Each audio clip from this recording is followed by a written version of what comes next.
اعوذ باللہ من الشیطان الرجیم بسم اللہ الرحمن الرحیم رب اشرح لی صدری ویسر لی امری واحلل عقدۃ من لسانی یفقہوا قولی اللہم صلی علی محمد وعلی آل محمد کما صلیت علی ابراہیم وعلی آل ابراہیم انک حمید مجید اللہم بارک علی محمد وعلی آل محمد کما بارکت علی ابراہیم وعلی آل ابراہیم انک حمید مجید۔ اس وقت جب کفار نے حملہ کر دیا تھا اور آپ صلی اللہ علیہ وسلم کے ساتھ صرف چند جانثار رہ گئے تھے، حضرت ام عمارہ رضی اللہ عنہ آن حضرت صلی اللہ علیہ وسلم کے پاس پہنچ گئیں اور سینہ سپر ہو گئیں۔ کفار جب آپ صلی اللہ علیہ وسلم پر بڑھتے تھے تو تیر اور تلوار سے روکتی تھیں۔ ابن کمیہ جب دراتا ہوا آن حضرت صلی اللہ علیہ وسلم کے پاس پہنچ گیا تو حضرت ام عمارہ رضی اللہ عنہ نے بڑھ کر روکا، چنانچہ کندھے پر زخم آیا اور غار پڑ گیا۔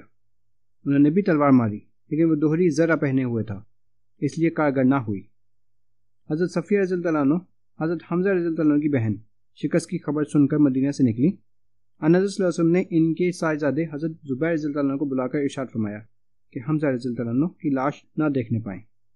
حضرت زبیر رضی اللہ عنہ نے حضرت صلی اللہ علیہ وسلم کا پیغام سنایا، بولی کہ میں اپنے بھائی کا ماجرا سن چکی ہوں، لیکن خدا کی راہ میں یہ کوئی بڑی قربانی نہیں۔ حضرت صلی اللہ علیہ وسلم نے اجازت دی، لاش پر گئیں، خون کا جوش تھا اور عزیز بھائی کے ٹکڑے بکھرے ہوئے تھے، لیکن انا للہ و انا الیہ راجعون کہہ کر چپ ہو رہی اور مغفرت کی دعا مانگی۔ انصار میں سے ایک عفیفہ کے باپ، بھائی، شوہر سب ایک معرکہ میں مارے گئے تھے۔ باری باری 3 سخت حادثوں کی صدا ان کے کانوں میں پڑتی جاتی تھی، لیکن وہ ہر بار صرف یہی پوچھتی تھی کہ رسول اللہ صلی اللہ علیہ وسلم کیسے ہیں؟ لوگوں نے کہا بخیر ہیں۔ اس نے پاس آ کر چہرے مبارک دیکھا تو بے اختیار پکار اٹھی۔ ترجمہ: تیرے ہوتے ہوئے سب مصیبتیں ہیچ ہیں، میں بھی اور باپ بھی، شوہر بھی، برادر بھی فدا، شہیدین صلی اللہ علیہ وسلم، تیرے ہوتے ہوئے کیا چیز ہیں ہم۔ مسلمانوں کی طرف سے 70 آدمی مارے گئے، جن میں زیادہ تر انصار تھے، لیکن مسلمانوں کے افلاس کا یہ حال تھا کہ اتنا کپڑا نہ تھا کہ شہداء کے پردہ پوشی ہو سکتی۔ حضرت ماصب بن عمر رضی اللہ عنہ ایک صحابی تھے کہ ان کا پاؤں چھپایا جاتا تو سر کھل جاتا اور سر ڈھانکا جاتا تو پاؤں کھل جاتا، آخر پاؤں عسکر کی گھاس سے چھپا دیے گئے۔ یہ وہ حیرت انگیز منظر تھا کہ بعد کو بھی یہ واقعہ مسلمانوں کو یاد آ جاتا تو آنکھیں تر ہو جاتی۔ شہداء بے غسل اسی طرح خون میں لتھڑے ہوئے 2 ملا کر ایک قبر میں دفن کیے گئے۔ جس کو قرآن پاک زیادہ یاد ہوتا اس کو مقدم کیا جاتا۔ ان شہداء پر نماز جنازہ بھی اس وقت نہیں پڑھی گئی۔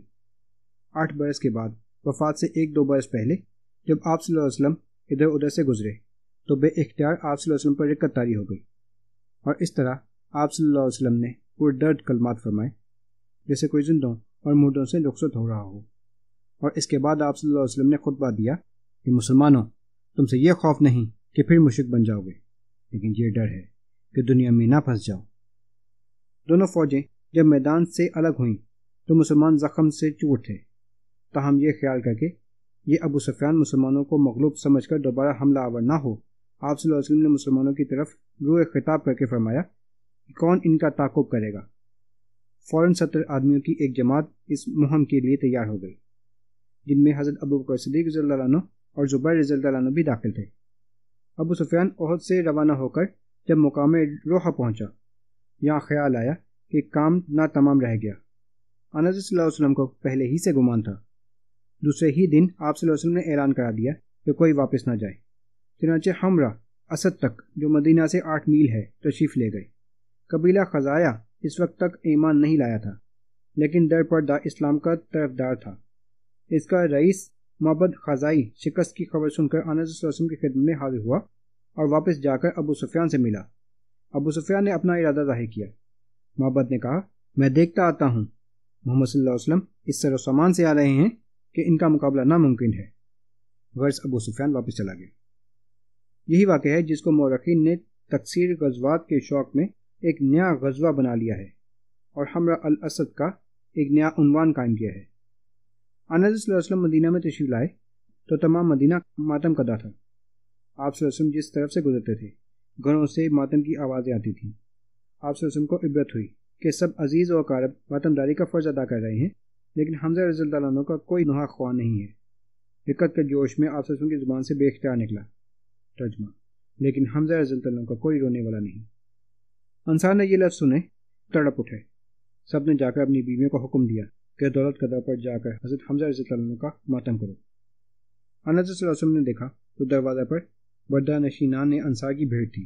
حضرت حمزہ رضی اللہ عنہ کا ماتم بلند تھا۔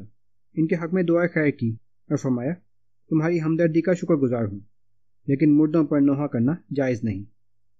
عرب میں دستور تھا کہ مردوں پر عورتیں زور زور سے نوحہ اور بین کرتی تھیں، کپڑے پھاڑ لیتی تھیں، گال نوچتی، گالوں پر تھپڑ مارتی تھیں اور چیختی چلاتی تھیں۔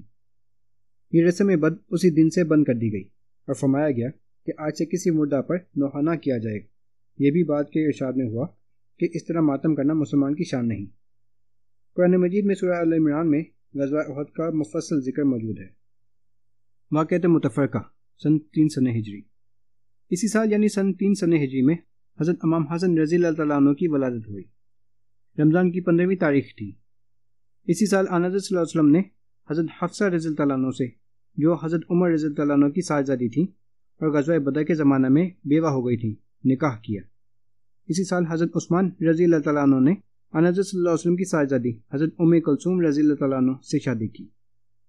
وراثت کا قانون بھی اسی سال نازل ہوا۔ اب تک وراثت میں ذوی الارحام کا کوئی حصہ نہ تھا، ان کے حقوق کی بھی تفصیل کی گئی۔ مشرکہ کا نکاح مسلمان سے اب تک جائز تھا، اسی سال اس کی بھی تحریم نازل ہوئی۔